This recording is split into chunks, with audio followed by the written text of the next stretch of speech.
Ali no cálculo do seno, qual que é a variável que a gente descobriu?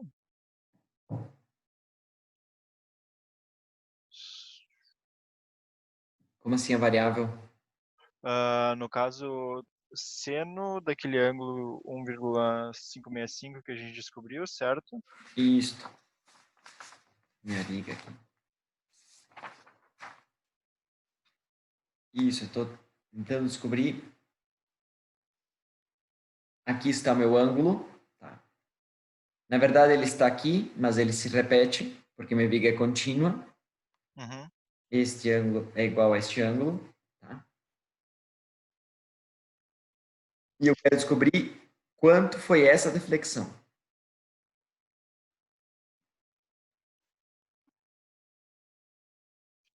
Tranquilo? Sim. Só como é que tu deu o nome da deflexão ali? Foi Y o quê? Só para não ficar Extremidade. confuso. 2, tá. Essa a gente sabia, né? Não, é. Ah, sim, perdão. Esse é o 1, então. Ah, bom. É 2. Né? Porque é que eu fico um pouco confuso, porque como ela é simétrica, mas assim, ó, se eu calcular o y no ponto zero, eu vou ter que calcular devido à força 1 e devido à força 2. Tá? Então aqui eu estou calculando o ponto C. Y no ponto, esse aqui seria do ponto C, tá? Devido à força 2, que é bem sobre a carga, e aí foi a equação que nós pegamos lá no livro, tá? E devido à força 1, eu vou ter que pegar pela inclinação, ó. Essa força 1 vai defletir a viga de uma maneira, e aí em vez de pegar nesse ponto, eu teria pegando nesse ponto, né? Mas como ela é simétrica, eu me confundi um pouco e misturei as duas variáveis. Mas o que importa é pegar a fórmula onde a força está sobre o ponto de análise, tá? E pegar o ponto oposto vezes o seno, para ter do outro lado. Eu descobri, no caso, a deflexão do outro lado. Do outro lado, exatamente. Mas como ela é simétrica, você vai, né, pode jogar de um lado para o outro sem problema nenhum.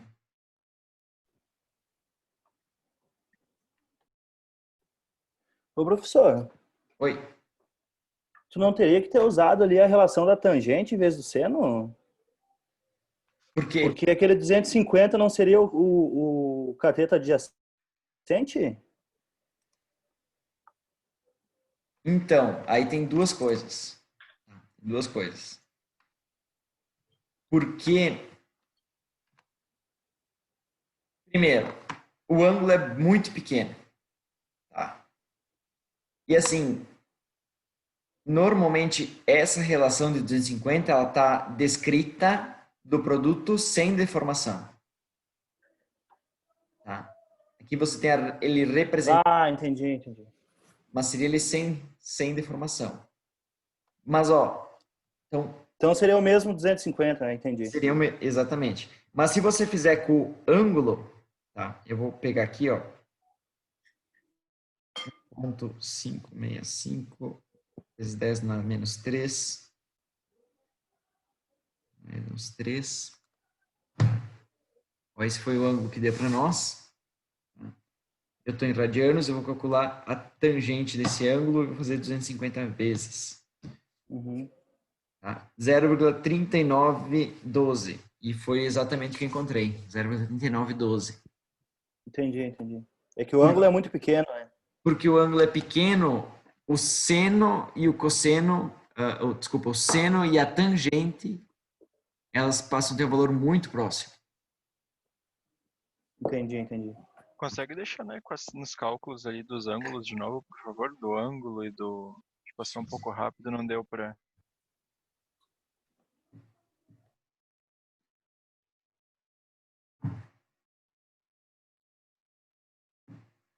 Então, o ângulo, né? Aqui tem a derivada, tá? A derivada, então, eu separei, fiz a derivada dos dois termos, né? No final, só aqui eu igualei o x a zero, né? Porque eu estou interessado no ponto de x igual a zero. Então, esse termo aqui, ele acaba zerando. Eu vou ficar só com esse termo aqui. Desse termo aqui, eu substituo os valores e encontrei o ângulo em radianos. Essa fórmula sempre que tu trabalhar com um ângulo assim de derivada, ele sempre vai dar em radianos, tá? Nunca em graus. Desse ângulo em radianos, eu fiz a regra trigonométrica ali. Se esse ângulo acontece aqui, eu tenho 250, quanto que tem que ser a minha deflexão? Certo? Seno é igual ao cateto oposto sobre a hipotenusa, cateto oposto sobre a hipotenusa.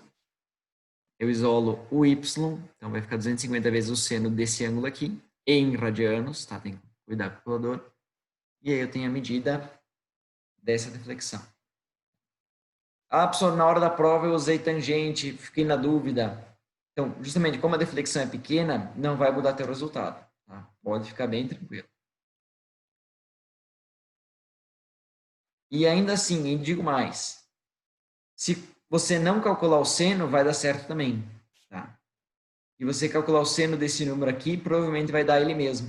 Tá? Ou um valor muito próximo dele.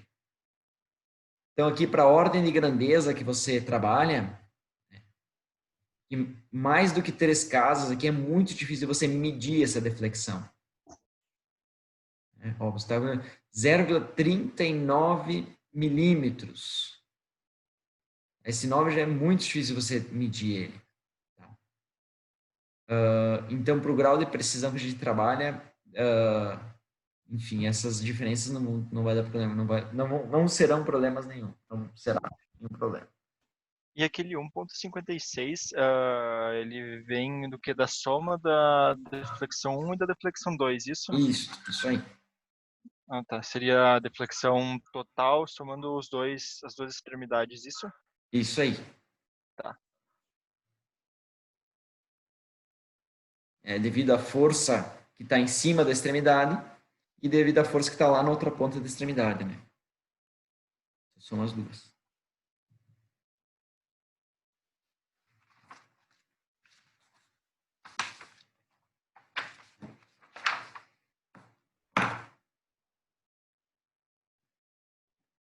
Eu boto uma foto aí para vocês, se vocês quiserem dar mais uma olhada. Vamos tocar para frente, que tem bastante coisa para ver. Hoje a aula já foi. E assim, a parte do cilindro vocês não vão conseguir calcular ainda. Tá? Não vou conseguir calcular ainda. Porque eu iria explicar agora. Que é a parte de essa aqui, ó. Compressão de membros. Então eu falei no início da aula quando a gente dimensiona, nem sempre a gente dimensiona para a resistência, tá? Às vezes a gente dimensiona para a rigidez, certo?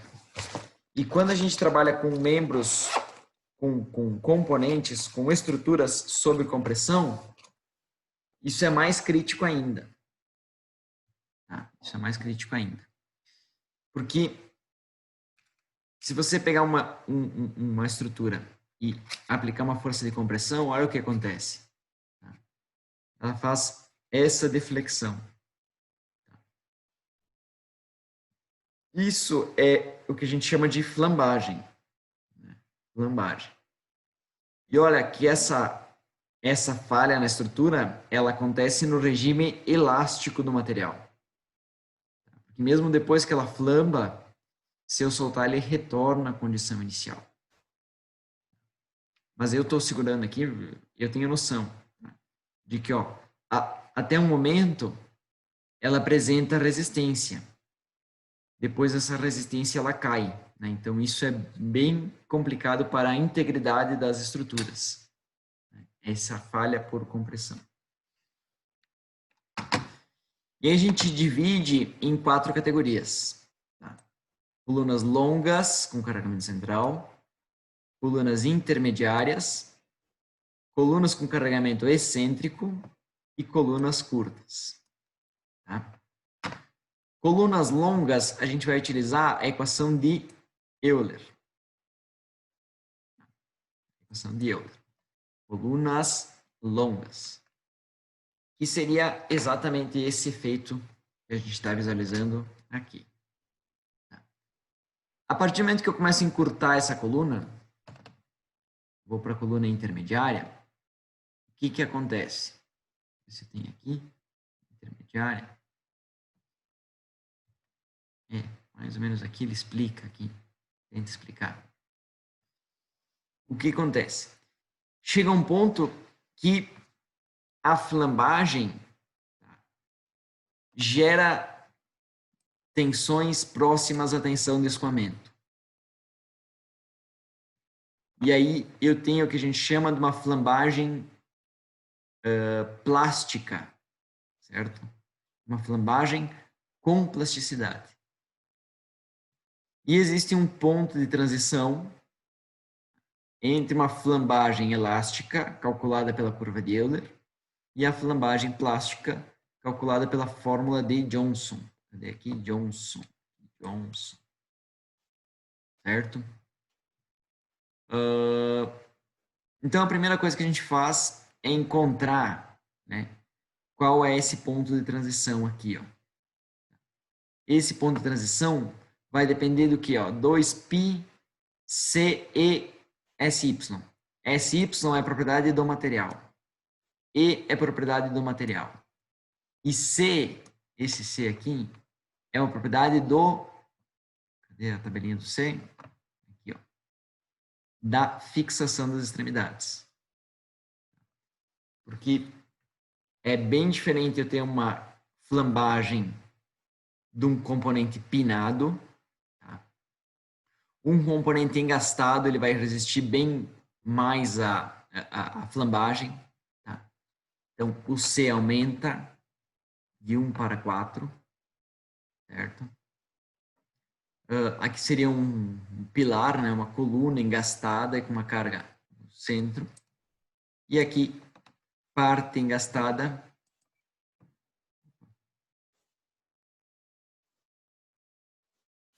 Parte engastada, parte não engastada. Agora que eu vi que tinha no chat ali alguma coisinha, deixa eu só visualizar lá. Esse cálculo só para assimétricos. Bah, não lembro. Não sei o que tá falando aí. Depois a gente visualiza isso melhor. Repetiu de novo? Cálculo passado. Não, aquela de deflexão, isso aqui só funciona assim porque ele é simétrico. Né? Simétrico. Se for assimétrico, tem que só separar o que é um lado e o que é o outro lado. Melhor. Tá? Eu acabei bagunçando aqui, talvez vocês ficarem um pouco confusos. Porque era assimétrico, eu facilitei, mas... Enfim. Vamos lá.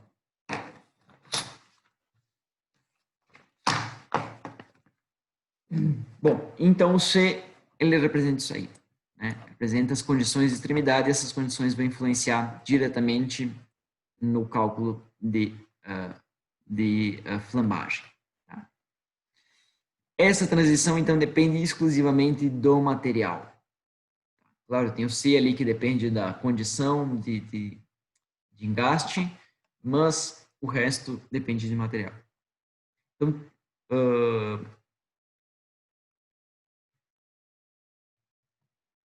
Então, o que vai dizer se a minha coluna é longa ou é intermediária? Tá? O que vai dizer se minha coluna é longa ou é intermediária? É o material que eu estou usando na minha coluna. A relação SY e E. Certo? Então, às vezes, a mesma coluna de um material e de outro material, ela pode flutuar aqui ao longo. Né? Uma tu usa uma forma, outra tu usa uma outra forma.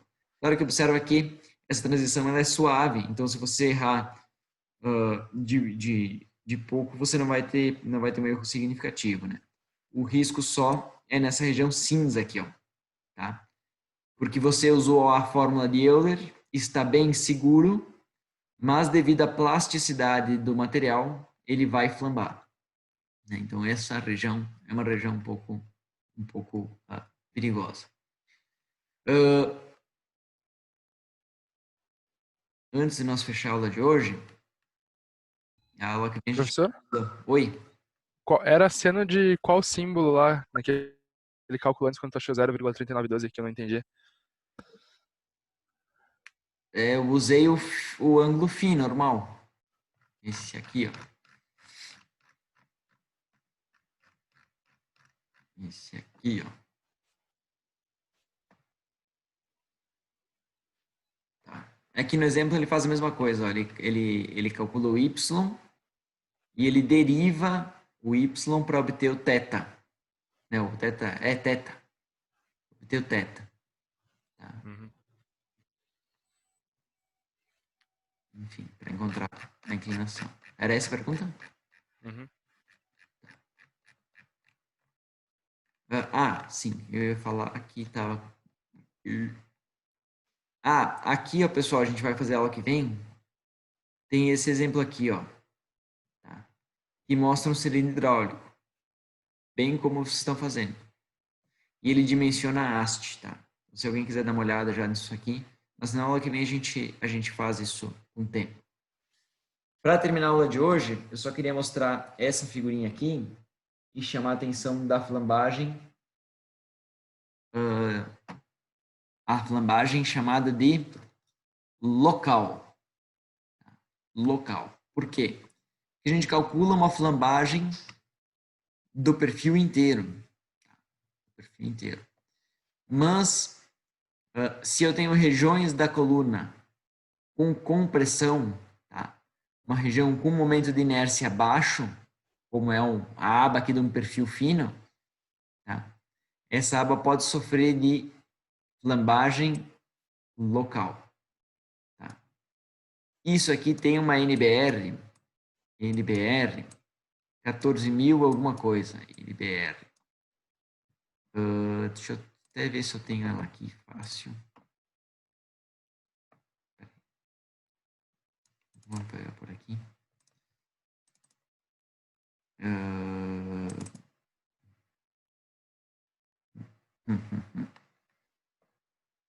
tinha... Não. Movimentos, material. Estrutura metálica. Aí. NBR 14, alguma coisa. Relação, dimensionamento. Será que não tem ela aqui?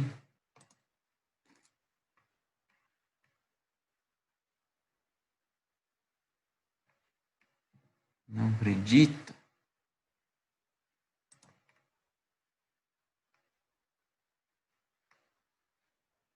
Que saco, achei que tinha.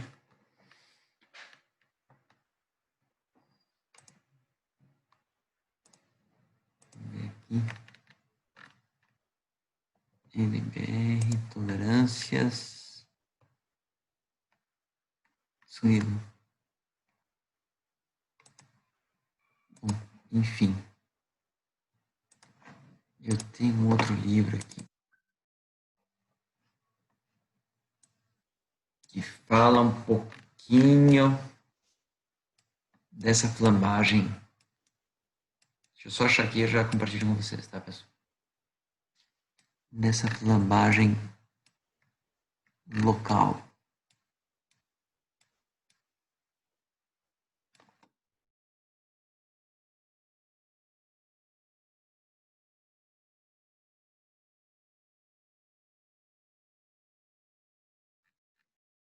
Peças comprimidas.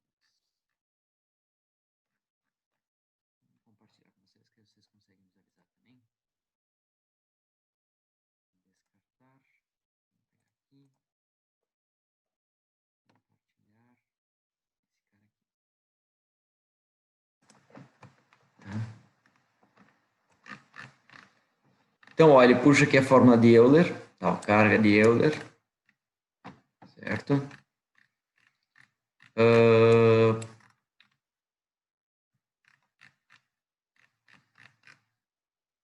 Ali, ó. Ele fala das flutuações devido à geometria, né? Quando você tem uma plasticidade, tá? Ele fala aqui dos valores, ó. Só que em vez de usar o C, ele usa o K. Tá? Quando for engastado, né? Quando for pinado, mesmo princípio.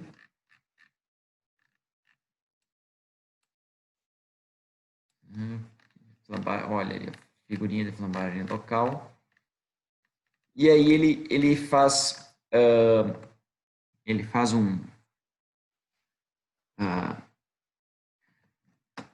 uma limitação, vamos dizer assim, ele limita a seção, tá, aos bordos que têm apoio. Você explica um pouco melhor aqui. Então você tem aqui, ó, um bordo apoiado e um bordo livre. Ô, professor, Oi. acho que seria interessante, mas só que não vai ter, né, tão logo, uma cadeira de elementos finitos, né, para os engenheiros mecânicos, assim, coisa mais atual seria, assim, né?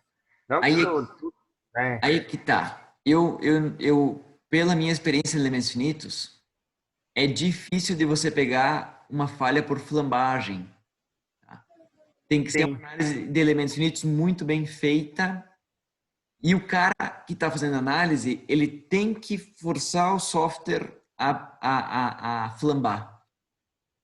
Porque aham. naturalmente o software não flamba. Olha que Seria não é. também mais pro cara, para se ter uma noção, né, de como, não digo nem tanto por essa situação da flambagem, mas para os outros, em geral, que a gente vê muito falar, mas, né, só para conhecimento, assim, né, Sim, não, dá para geral. conhecimento, dá para calcular algumas coisinhas, assim. E assim, se você estudar isso, tu começa a entender né, por que que o pessoal às vezes é um pouco crítico a elementos finitos. É que nem eu fui agora, né? Ó, isso aqui tem que cuidar, porque não é bem assim. E porque às vezes você calcula de uma forma bem simples e diz, nossa, que beleza, né? Mas se você usa isso no dia a dia e começa a prestar atenção nas coisas que o software te resulta, você começa a ver esse tipo de falhas, hein? Então, é interessante, sim e não. É interessante ter uma cadeira dessas para você conhecer com o que está trabalhando, né? Mas agora é muito complicado porque cada software trabalha de uma maneira, cada aplicação é uma aplicação diferente. Aí você vai aprender a fazer uma análise linear elástica. Aí você vai fazer uma análise plástica, já não funciona. Quer fazer uma análise dinâmica, já não funciona. Né? Então, o mundo de elementos finitos, ele é bem amplo. Bem amplo. Tá? E assim, eu sou do time, ah, o rato, né, lá da URGS, ele defende muito bem essa ideia. Se você não consegue calcular na mão, você não consegue ter uma ideia se aquilo vai aguentar ou não na mão, nem os elementos finitos. Porque aí você não vai ter ideia mesmo do que o resultado está te dando. Porque ele depende muito do operador. Tá? Depende muito do Sim, usuário. Então, se você É, quiser que o material flambe, ele flamba. Se você não quiser que ele não flambe, ele não flamba, por exemplo. nós tivemos um case disso, nós tivemos na empresa uma palestra do diretor de CAI da Embraer, certa Aham. vez, ano passado, pré-corona, né, graças a Deus. Foi muito interessante e uma dos dizeres assim dele para nós no fechamento da apresentação dele, da palestra, foi que, cara, a gente tem que voltar a estudar, primeiro tem que aprender os fenômenos físicos adequadamente, tem que saber o que o software está mostrando, porque senão de nada adianta, né? É. Pelo menos essa foi o Não, encerramento dele para nós. o que eu uso de elementos finitos, eu também tenho essa percepção. Se você sabe o que está. E isso é bem complicado, porque chega um ponto que você começa a influenciar no software, né? Daí, aqui eu acho que vai acontecer tal coisa. E aí você joga no simulador já induzindo isso. Então, tem que ter um certo cuidado, né? Nesse sentido aí. Mas, enfim, existe literatura falando da flambagem local, né? Flambagem local. Então, ela considera que somente parte do teu bordo. Aqui se tem alguma que eu consigo visualizar, eu estava procurando antes, mas não achei. Mas é mais ou menos isso. Somente parte da tua aba contribui para a resistência. E o que tem muita lógica, né? Porque se você tem um perfil fino, né? Deixa eu parar aqui. Já está terminando, tá, pessoal? Só me enrolei um pouquinho. Você tem um perfil fino, como esse aqui, e comprime ele, você observa que a falha começa do bordo livre. A falha começa do bordo livre. E a dobra, ela dá uma rigidez ao teu perfil. Ela dá uma rigidez ao teu perfil.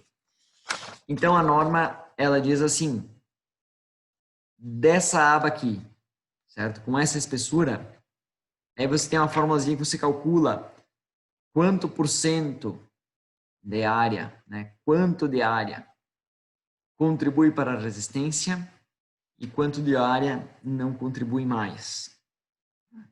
Quanto de área contribui para a resistência e quanto de área não contribui mais. E aí você começa a projetar o teu perfil dobrado. Por exemplo, não adianta ter uma aba muito grande numa espessura fina. Na teoria, vai te dar resistência, né? Porque o teu momento de inércia vai lá para cima. Mas na prática, aquela aba lá não contribui mais para a resistência, né? Então você começa a reduzir a área útil do teu perfil. Tá? Então é mais ou menos assim que a gente trabalha com flambagem local. Tá? Flambagem local. E a aula que vem a gente vai começar daqui, certo? Começar daqui e vai calcular uma flambagem global pela equação de Euler, que é a mais simplesinha, certo? E pela equação de Johnson, considerando o SY do material, considerando a plasticidade, né? Que a plasticidade vai ajudar a tua flambagem, tá? Ajudar a tua flambagem. Para carregamento excêntrico, é muito utilizada o diagrama, tá? O gráfico aí de carregamento excêntrico. Vai depender muito de quanto excêntrico é teu carregamento. Né? Esse EC aqui, ó. EC. O E aqui e o C, eu não lembro. Acho que é radiação, tem um valorzinho. Tá? Então, EC sobre K ao quadrado é a razão da excentricidade. Então, depende de quanto excêntrica é o teu carregamento, você vai ter mais flexão ou mais flambagem. Mais flexão ou mais flambagem. Certo? E para colunas curtas, como esse exemplo aqui, membros curtos sobre compressão, aí ele considera compressão mais flexão. Tá? Não considera flambagem propriamente dita. Aí fica um pouco mais simples aí para você dimensionar. Então, aula que vem a gente começa daqui, calcula a flambagem e aí vocês vão conseguir fazer o cálculo do cilindro. Então, peço para vocês paciência, ali a letra B fica esperando, tá? Para a gente ver a aula que vem certinho aí. Consegui fazer esse exemplo do cilindro aqui, eu faço, já dá um bom... Cadê aqui o exemplo do cilindro desse aqui? Já vai dar um bom norte para vocês resolver a tarefa. Beleza? Mais alguma questão, pessoal? No princípio não, professor. Não esquece de colocar os rascunhos do material no grupo. Já vou bater as fotos agora. Pronto. Obrigado.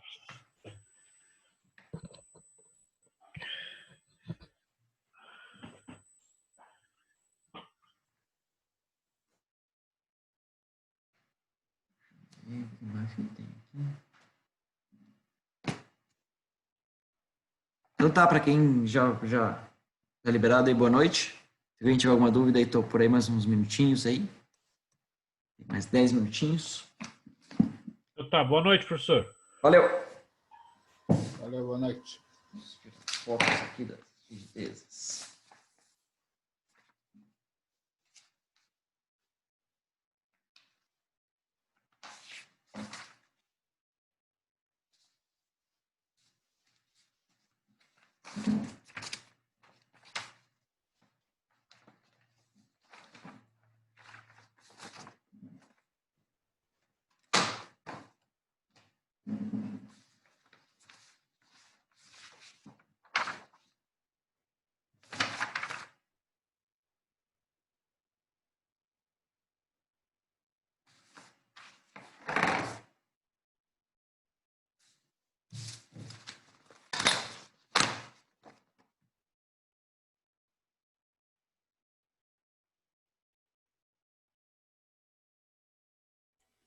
Ô, professor, Diga. deixa eu te incomodar aí um último momento. Não, Depois que tu encontrou aquele 0,3912 milímetros, como é que o meu YEX virou 1,56 milímetros normais, sem ser vezes 10 a menos 3? Peraí. Volta a pergunta. Depois que tu encontrou que tu multiplicou 250 por seno de 1,56 vezes 10 a menos 3, ficou 0,3912, correto? Certo? Daí depois o senhor escreveu embaixo y de x igual a 1,56. Não, mas aí Daí aqui, 100 vezes 10 a menos 3. sim. Isso, esse 1,5649 ali embaixo, como é que o senhor chegou nele? Aqui vezes 10 menos 3, né? Aí você calcula o seno, vai dar alguma coisa vezes 10 menos 3 também. Vezes 250 vai dar esse número aqui. Ok. Aí você pega esse número aqui mais esse número aqui, ó. 1,1737. Isso. Ah, ok, agora entendi. Entendeu? Muito obrigado. E aí o que acontece aí? Vamos botar assim que fica fácil. Tem isso aqui, né? Carregamento aqui. Uhum. Eu vou só botar aqui porque não vai levantar. Olha, tá vendo que esse carregamento deforma esse lado? Sim. Então, esse carregamento deforma 0,39. E esse carregamento deforma 1 ponto... 1 ponto quanto? 1,17. 17. Isso. Então, quando eu faço esse carregamento, 1,17. Quando eu faço esse carregamento, 0,39. Quando eu somo 0,39 mais 1,17, dá 1,56. Compreendi agora. Ficou claro? Beleza. Se tivesse feito isso antes, né? Não me toquei também. Não, é que eu não peço muito essas dúvidas mais básicas porque o pessoal já está mais avançado, daí para muito a aula. Não, mas fica à vontade aí. Às vezes o pessoal tá com dúvida, não pede. Beleza, então. Boa noite, professor. Até Valeu? mais. Mais.